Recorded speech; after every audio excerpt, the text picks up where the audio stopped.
Good morning. Welcome back to another pipeline trading video. Hope everybody's off to a great start to their day. Today, I'm just going to go over a quick update on what we're seeing. We had core inflation, the highest level in a while.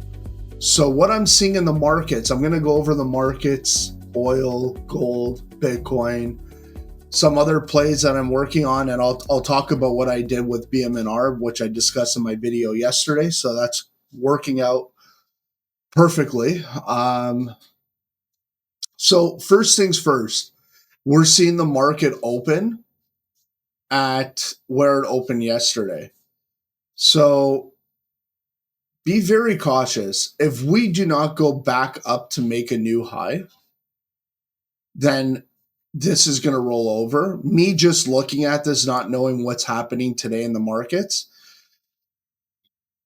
I would suspect that we're going to maybe potentially try and push up and then get a big doji candle down like this right here coming down. The reason for that is we're seeing the volume on the selling side pick up. So this could be a distribution phase. And then since we had such a big run up, that's also another thing. I could be wrong. It's just I don't feel comfortable the way the moving averages are playing out. We are below the 20-day moving average, as you can see here at the top. Right here, we're below it. We're holding it as resistance. That's bearish. If we break this 50, like today, if you're thinking, well, there's no way we could go down that much, we could see a drop in the market of 3%, right? It's not like we haven't done that before. It might not happen all in one day. It could happen today and tomorrow. Keep in mind, today's Thursday. Typically, Mondays and Fridays, you have the biggest sell-offs throughout all of history. So I think it might chop a bit today if you go in the lower time frames and then get everybody by surprise. It's typically what they like to do. But we'll see. We'll see how it opens and we'll see the strength right now with what's going on. I'm not really a big buyer. If this consolidates and we were to hold this, because this is not so bearish yet, right? Like we can consolidate here and then make another leg up. But that's something to watch for. And I would not really be a buyer in the middle here. That wouldn't be my thing. There's no risk to reward on that one. If we go to the semiconductors, same thing. We're holding the 20. If we break the 20, we're coming down to 560. Now, this is one I've been talking about way overbought for quite some time. And did I expect for it to run up as much as it did? Absolutely not. And, this is what happens in the last stages of a big cycle. We are in the 18-year cycle. So that's another thing I would encourage everybody to go read up on, because that also affects real estate and everything else as well. So things can get a little bit more euphoric before we see a bigger downside. And we want to see how this plays out. But we're already seeing the selling. If you see on these red candles, the volume's gone up. That's distribution. So that's basically the institutional money liquidating positions to retail that are buying on these highs. And this is always happening. It's so cliche because it happens all the time. And they always say, oh, next time is going to be different. And then they fall for the same thing over and over and over again. Maybe we go up to fill some of this gap and not make a new high and then roll over.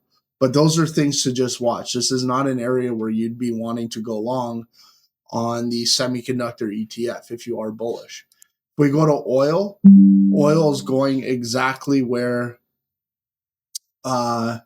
we said it would in this channel. It's filling this gap. So I wouldn't be surprised if we get a bounce up. And again, like this is with what's going on in the world, showing you that, I'll show you the charts and I'll tell you the news is coming. So I wouldn't be surprised if this week, next week, we hear something bad and then oil prices start to go up or there's a good bounce, and it will be because of this chart. This chart is like it's come down to 67, which is what I was warning about. We had our head and shoulder right here, and we're in a bullish consolidation because, and I shouldn't say bullish. What I mean by bullish is when you're descending down, eventually this will break to the upside, and you don't know how low it's going to go because it could just keep chopping all the way down. And that's where the moving averages play such a huge factor that a lot of people don't talk about. When the 10 crosses the 20 and the price is above the 50. See, if the 10 crosses the 20 and the price is below the 50, that usually fakes a lot of people out thinking they all barrel in thinking it's going to go bullish, and it continues to go down.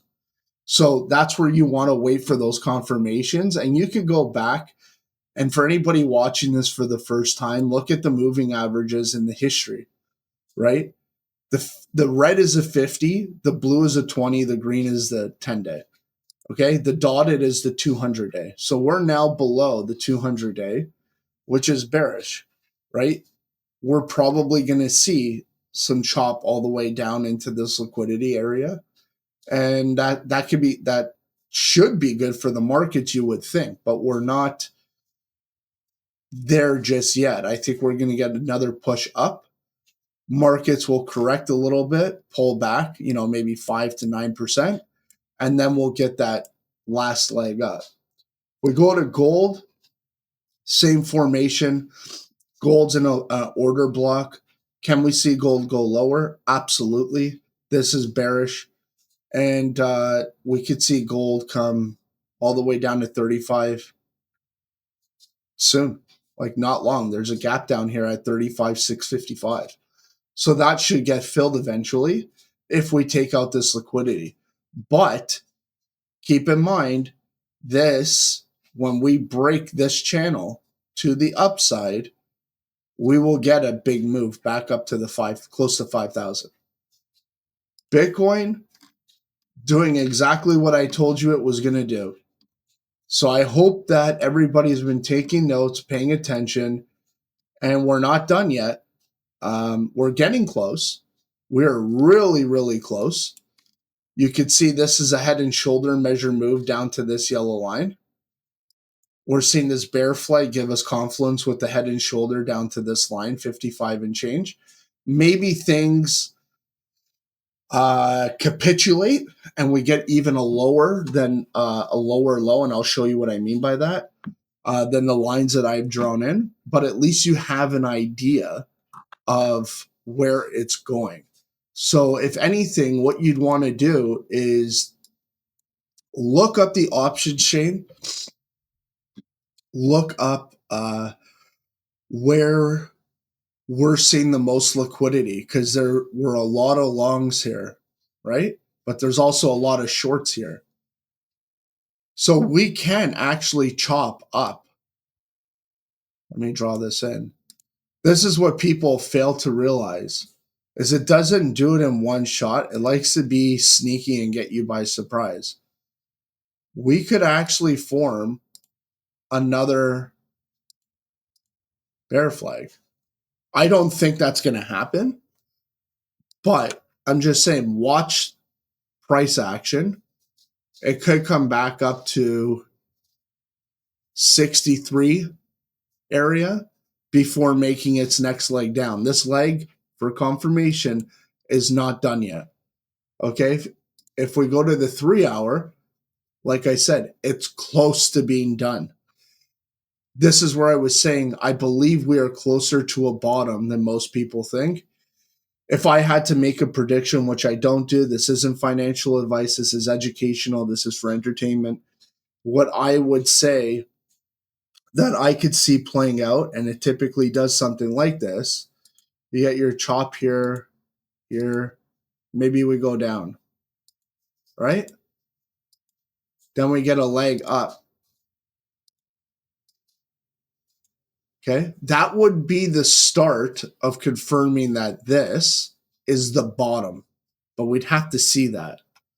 Then what would happen from here is you're going to see a big retracement, maybe to this level. People will be freaking out, could get that, and then we go.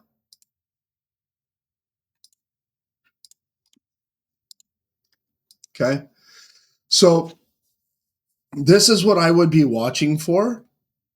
And if you notice, I didn't even mean to do this, but this is typically what happens where you hear a lot of people saying the bottom is in October. I don't know if that's going to be the case. Sometimes the bottom is in the summer, and then we get a massive liquidation move to confirm the bottom, almost like a double bottom, and then we go up. So we should actually this summer get a pretty good leg up, I would think, but it all depends on what the market does. And this right here could actually go a lot higher and start to catch up with the market because it's been lagging and software. So I don't know if we're going to get the rotation in.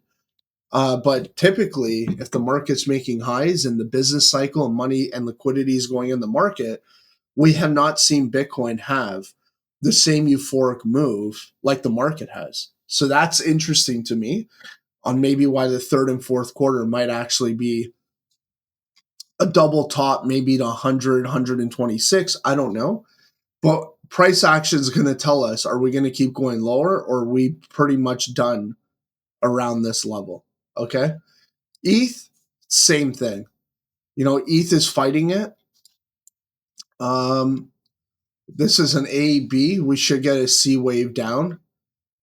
If you see the lines I drew, the first, this is the measure move. Second bear flag. You know, all depends. If this is it, this brings us down here. That's why I was there. I had this the other day up here.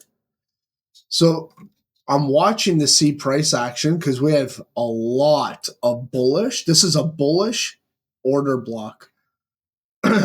This is so hard to navigate because, again, the market's doing one thing. Typically, the market and crypto go hand in hand. We're seeing the Clarity Act. We're seeing all the positive things that everybody's been waiting for, and yet we're seeing a dump, which makes me think that is intentional because typically when the news is good and prices are going down retail, there's zero.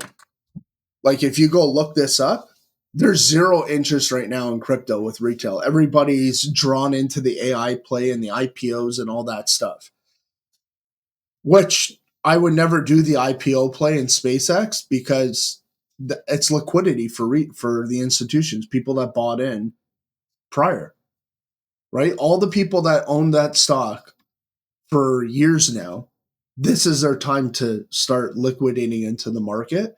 And who are they liquidating to? Retail. Don't give them any of the blocks to get a piece of the action beforehand, but give them it after the fact. It's the same game. It's the same story over and over and over again. So we're going to see how this plays out. Are we going to chop? Is this, like, again, this shows me that there's a lot of buyers pushing this price up. Okay, which is going to take me into what I was talking about yesterday with BMNR. My move played out. If you remember, I said I was short. I covered my short. Okay. Where are we? Ooh, this chart's nasty. So you could see the measured move was taking us down to almost 1240. So the short position actually worked out really well. I covered too early. I didn't think we are going to get that nasty of a candle yesterday, especially way ETH held up pretty well. So I was shocked to see it go, but this is another example where don't ever be shocked on how low and how fast it can happen. This is a perfect example, right? It's easy for me to tell you and show you this in video, but sometimes it happens to me too. I make mistakes. I don't have like, if I had a crystal ball and I knew all this stuff 100% was going to happen, I'd be a very rich man. But that's not how the markets work. So I made good money on the short. I shorted it 3 times thus far. And then I took a long position yesterday when we went below 4. I bought, actually, what did I buy? I bought, I'll tell you right now, this is a little bit of a risky play. I usually don't do this. I bought 80 contracts, okay, which is a lot, of BMNR that expire Friday at $14. So the reason for that is there's a max pain on the options chain of BMNR at about 1650. So when I did the math, I was like, okay, we should get some sort of relief bounce. We hit the measured move right here. Okay. So this is where it gets deceiving. I want to explain this. This is another bear flag. We hit the measured move yesterday. But you see this line? That is still the measured move from here. So I'm going to draw this in again for you so you could see it.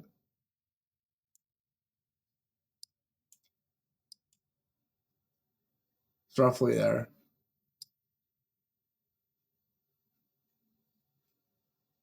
Oh, wait. Why did that happen? I don't know if my son touched something on my screen. Okay, well, the measure move is done. So this was a measured move. My apologies. This was a measured move at 1514, which we hit. That's why I said start to build a long position around here. But this was another bear flag, and now we just did it. So now we have to see, are we going to build another bear flag to go lower, or are we going to start consolidating downward, which is what we need to see. And one thing I think of on here is there is a gap, but we are in a fair value gap. This whole thing is a fair value gap. That's why you always see it do a bounce and then again a decent run. So I don't know.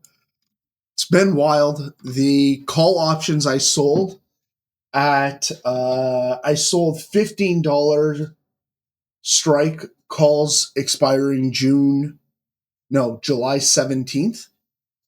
Those are up since I did that 3 days ago, 60%. So it's worked out very well. I'm glad I did that.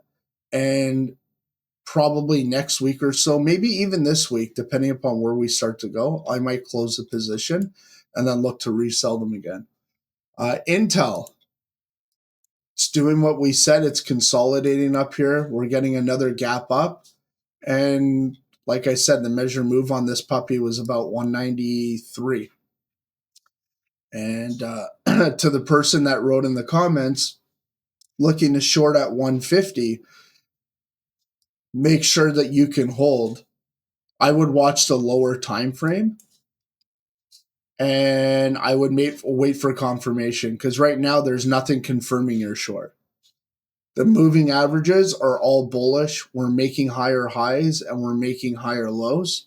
So this, you don't want to short against the trend. Wait for it to roll over, and then you could start to do your short position. It's not financial advice, is my opinion. Tesla, it's holding. We're in an order block. This is still bearish. And this could be a head.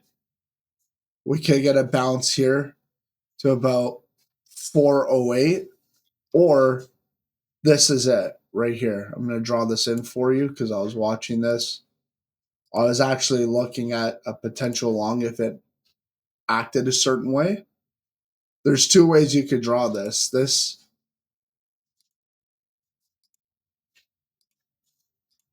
right? There's that. This gives us a measured move.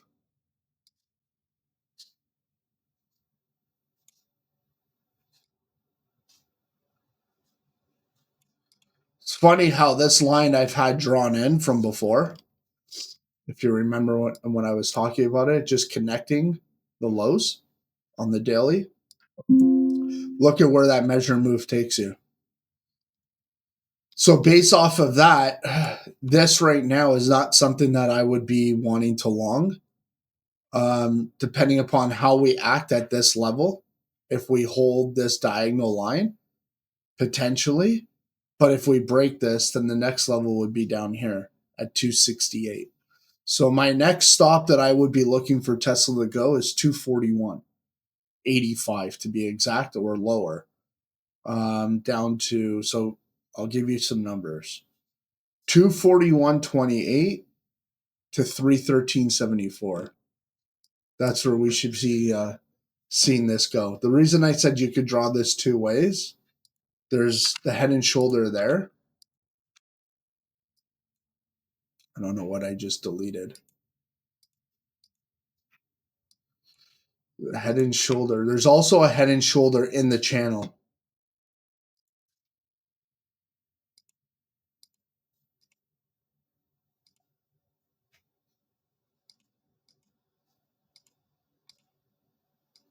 So if we were to break this descending channel, that's where it would go. If we do not break it and we break the channel to the downside,